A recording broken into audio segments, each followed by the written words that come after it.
Hello all, welcome to Madras IAS Academy Kumbakonam. So இன்னைக்கு நம்ம 18th of August 2026 ஓட current affairs என்னன்றதை பார்க்க போகிறோம். இந்த current affairs PDF உங்களுக்கு வேணும் அப்படின்னா நீங்கள் Madras IAS Academy கும்பகோணமோட அஃபிஷியல் டெலகிராம் பேஜ்ல வந்து டவுன்லோட் பண்ணிக்கலாம். ஸோ ஃபர்ஸ்ட் current affairs குள்ள போகலாம். First current affairs of 18th of August என்ன அப்படின்னு பார்த்தோம்னா எக்ஸசைஸ் மை 315. ஸோ இந்த எக்ஸசைஸ் மை 315 எதை பற்றினது அப்படின்னா இந்தியாவுக்கும் தாய்லாந்துக்கும் இடையில ஒரு ஆர்மி எக்ஸசைஸ் நடந்திருக்கு. ஸோ எங்கே நடந்திருக்கு அப்படின்னா தாய்லாந்தில் நடந்திருக்கு. So scheduled from 18th of August to 31st of August. So இதை பற்றி தான் வந்து பார்க்க போகிறோம். அண்ட் த இம்பார்ட்டன்ட் பாயிண்ட்ஸ் என்ன அப்படின்னு பார்த்தோன்னா இந்தியாவுக்கும் தாய்லாந்துக்கும் இடையில நடந்திருக்கு. அண்ட் ஆல்சோ 2 கண்ட்ரீஸ்லேருந்தும் ஈச் 85, அதாவது இந்தியாவிலேருந்து 85 வீரர்களும் தாய்லாந்துலேருந்து 85 வீரர்களும் இதில் பார்ட்டிசிபேட் பண்ணியிருக்காங்க அப்படின்னு சொல்கிறாங்க. So from India, so Indian ஆர்மியோட சைடில் இருந்து முக்கியமாக 9 கோர்க்கா ரைஃபிள்ஸ் வந்து பங்கேற்றிருக்காங்க அப்படின்னு சொல்கிறாங்க. ஸோ இது வந்து ஒரு 2 weeks from 18th of August to 31st of August. Of course இது வந்து ஒரு 2 வார ஆர்மி எக்ஸசைஸ்ன்னு சொல்கிறாங்க.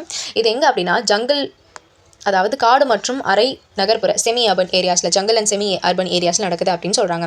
ஸோ இதில் இம்பார்ட்டண்ட் பாயிண்ட்ஸ் என்ன, முக்கிய அம்சங்கள் என்ன அப்படின்னு பார்த்தோம்னா இந்த எக்ஸசைஸோட பேர் என்ன அப்படின்னா மை 315. இது எத்தனாவது எடிஷன், எத்தனாவது இது வெர்ஷன் அப்படின்னு பார்த்தோம்னா 15th பதிப்புன்னு சொல்கிறாங்க. இதில் நடைபெறும் காலம்னு பார்த்தோம்னா August 18 to 31, 2 weeks. And also location எங்கே இந்த ஆர்மி எக்ஸசைஸ் நடக்குது அப்படின்னு பார்த்தோம்னா விவாவதி ரங்சித் முகாம், சூரத் தானி, தாய்லாந்தில் நடக்குது. Okay, so from India, so Indian ஆர்மியோட சைட்லேருந்து 9 கோர்க்கா ரைஃபிள்ஸ் வந்து போயிருக்காங்க. அண்ட் ஒவ்வொரு கண்ட்ரியிலேருந்தும் 85 சோல்ஜர்ஸ் வந்து பார்ட்டிசிபேட் பண்ணுறாங்க.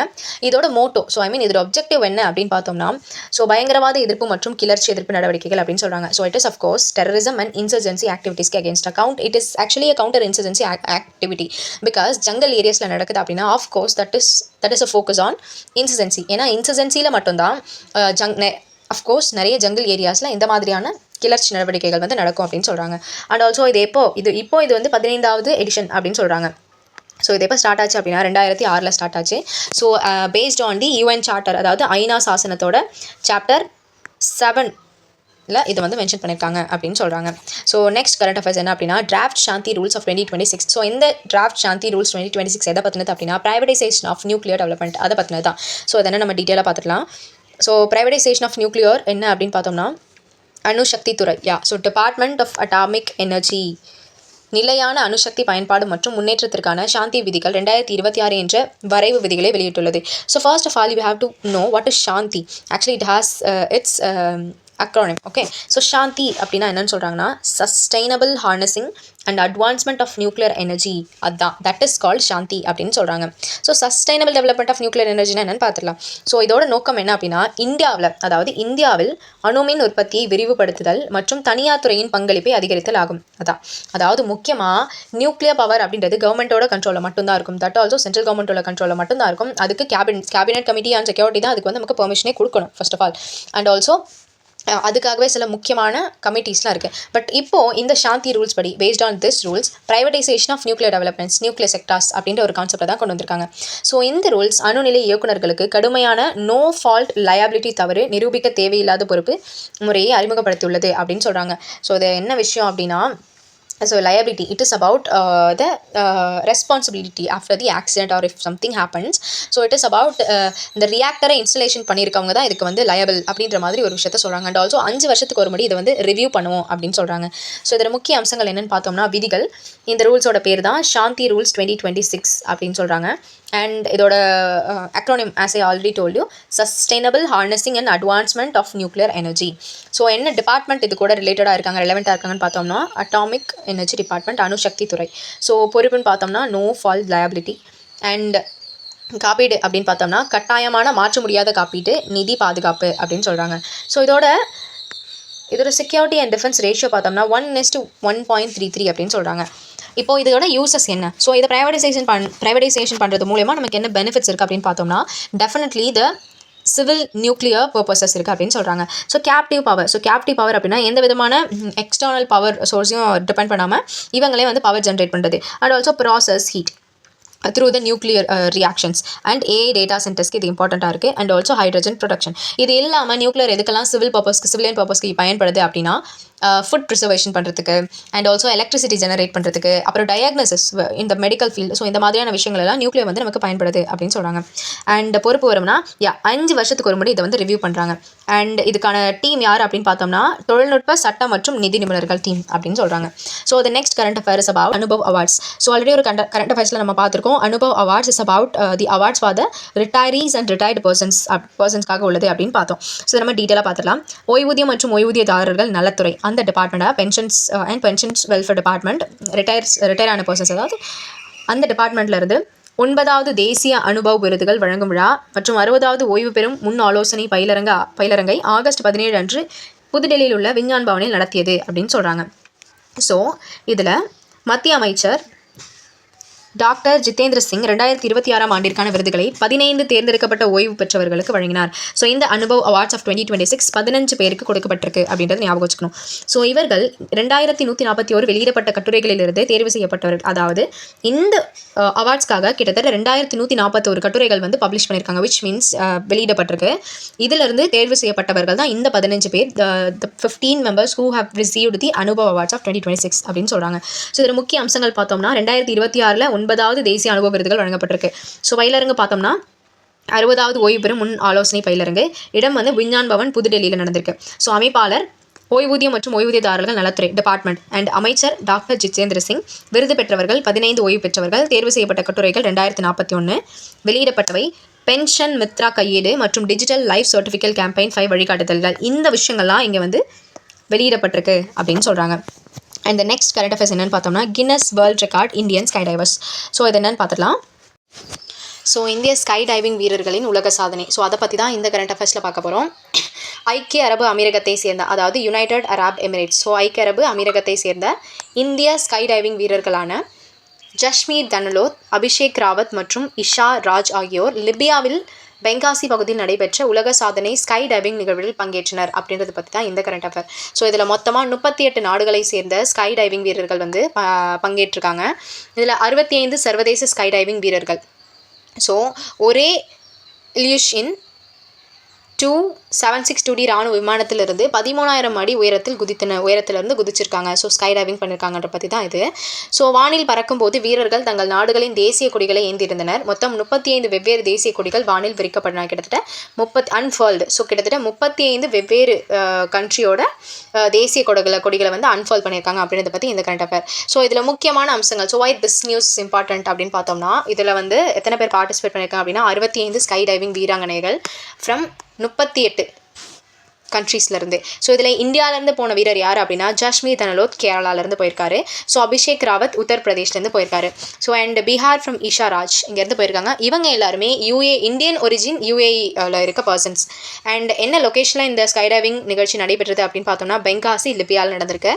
ஸோ விமானம் வந்து மெல்யூஷின் 276TD அப்படின்னு சொல்கிறாங்க. ஸோ இதோட ஹைட் ஆல்டிடியூட் எத்தனை அடி உயரத்தில் பறந்துருக்காங்க அப்படின்னா 13,000 அடியில் அன்ஃபால் பண்ணப்பட்ட தேசிய கொடி அதாவது விரிக்கப்பட்ட தேசிய கொடிகள் பார்த்தோம்னா 35. இது வந்து கின்னஸ் வேர்ல்ட் ரெக்கார்ட் பண்ணியிருக்காங்க. உலக சாதனை ஒரே விமானத்திலிருந்து தேசிய கொடிகளுடன் அதிக எண்ணிக்கையிலான ஸ்கை டைவிங் வீரர்கள் குதித்தல். இதுதான் இவங்க இங்கே பண்ணியிருக்க Guinness record. So the next current affair பார்த்தோம்னா கேமரூன் வின்ஸ் மெய்டன் வாஃப்கான் டைட்டில் அப்படின்னு பார்த்துருக்கோம். ஸோ வாட் இஸ் வாஃப்கான் அப்படின்னு பார்த்தோம்னா so women's Africa Cup of Nations that is called WFCON அப்படின்னு சொல்கிறாங்க. ஸோ இது என்றைக்கு நடந்திருக்கு அப்படின்னு பார்த்தோம்னா சண்டே 16th ஆகஸ்ட்டில்.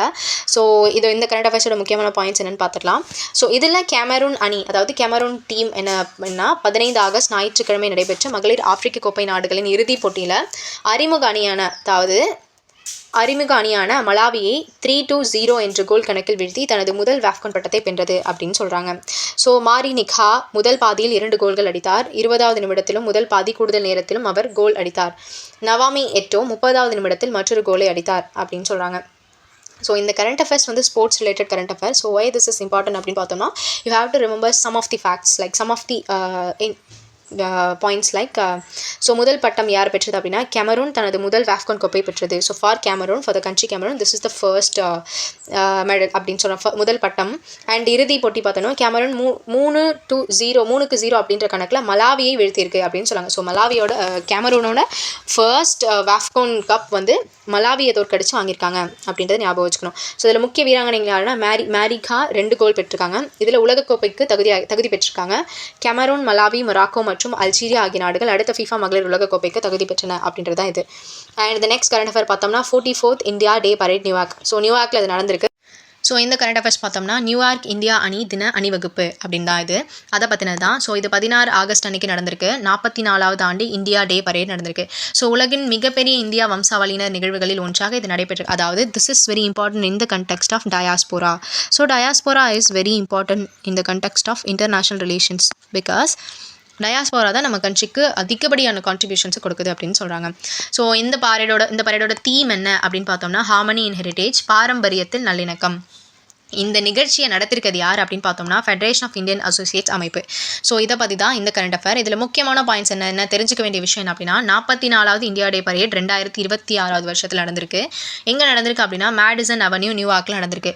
கிட்டத்தட்ட 2 லட்சம் மக்கள் வந்து இதில் பங்கேற்றிருக்காங்க, அதாவது Indian diaspora in US. And also இதோட தீம் என்னன்னு பார்த்தோம்னா ஹார்மனி இன் ஹெரிட்டேஜ். ஸோ அலங்கார ஊர்திகள் வந்து 36 அங்கே இடம் பெற்றிருக்கு. முக்கிய விருந்தினர்கள் அதுக்கு யார் வந்து கெஸ்ட் பார்த்தோம் அப்படின்னா பூஜா ஹெக்டே அண்ட் அதிவி சேஷ் போயிருக்காங்க. அண்ட் தலைமை நியூயார்க் கவர்னர் கேத்தி ஹோக்கெல், இவர் தான் தலைமை வகிச்சிருக்காரு. ஸோ நெக்ஸ்ட் கரண்ட் அஃபேர் என்னன்னு பார்த்தோம்னா 7.7 மேக்னிடியூட் எர்த்குவேக் இன் இந்தோனேஷியா. இந்தோனேஷியாவில் 7.7 ரிக்டர் அளவு நிலநடுக்கம் ஏற்பட்டிருக்கு. ஸோ அதுவும் அதே 16 ஆகஸ்ட் அன்னைக்கு, ஸோ ஞாயிற்றுக்கிழமை இரவு. ஸோ கிழக்கு இந்தோனேஷியாவில் சக்தி வாய்ந்த 7.7 ரிக்டர் அளவிலான நிலநடுக்கம் ஏற்படுது. ஸோ நிலநடுக்கத்தை பொறுத்த வரைக்கும் எர்த்குவேக்கை பொறுத்த வரைக்கும் சில அளவு இருக்குது. ஸோ 3.0 மேக்னிடியூட் கீழே இருந்தால் அது வந்து பெருசாக டேமேஜ் ஆகக்கூடியதில்லை. பட் 7க்கு மேலே இருந்தால் that has to be focused and that can create damages, அந்த மாதிரியான அளவுகள் இருக்குது. ஸோ அப்படி பார்க்கும்போது 7.7 அப்படின்றது ஒரு மிகப்பெரிய அளவிலான நிலநடுக்கம் தான். ஸோ இந்த நிலநடுக்கத்தில் கிட்டத்தட்ட 53 பேர் உயிரிழந்திருக்காங்க அப்படின்னு சொல்கிறாங்க. ஸோ இதில் முக்கியமாக தெரிஞ்சுக்க வேண்டிய பாயிண்ட்ஸ் என்ன அப்படின்னு பார்த்தோம்னா நிலநடுக்கத்தோட ரிக்டர் அளவு 7.7 எங்கே நடந்திருக்குன்னா இந்தோனேஷியா.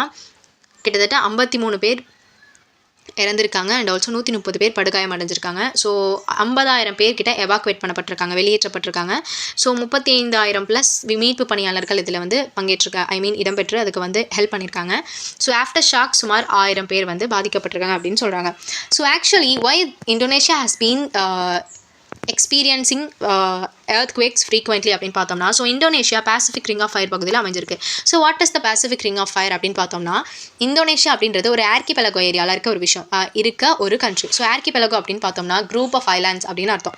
ஸோ இந்த குரூப் ஆஃப் ஐலாண்ட்ஸ் இருக்கிற இடத்துல டெக்டானிக் மூவ்மெண்ட்ஸ் வந்து ரொம்ப அதிகமாக இருக்கும். ஸோ அப்படி இருக்கும்போது அங்கே வால்கனிக் எரப்ஷன்ஸ்லேருந்து டெக்டானிக் பிளேட்ஸோட சேஞ்சஸ்லேருந்து இதெல்லாம் அதிகமாக அடிக்கடி ஏற்படும். And also there is lot of volcanoes there இந்த பேசிஃபிக் ரிங் ஆஃப் ஃபயர். அதனால தான் இங்கே அதிகமாக நிலநடுக்கம் ஏற்படுதுன்னு சொல்கிறாங்க. And the next current affair என்னன்னு பார்த்தோம்னா BWF பேட்மிண்டன் வேர்ல்ட் சாம்பியன்ஷிப் 2026.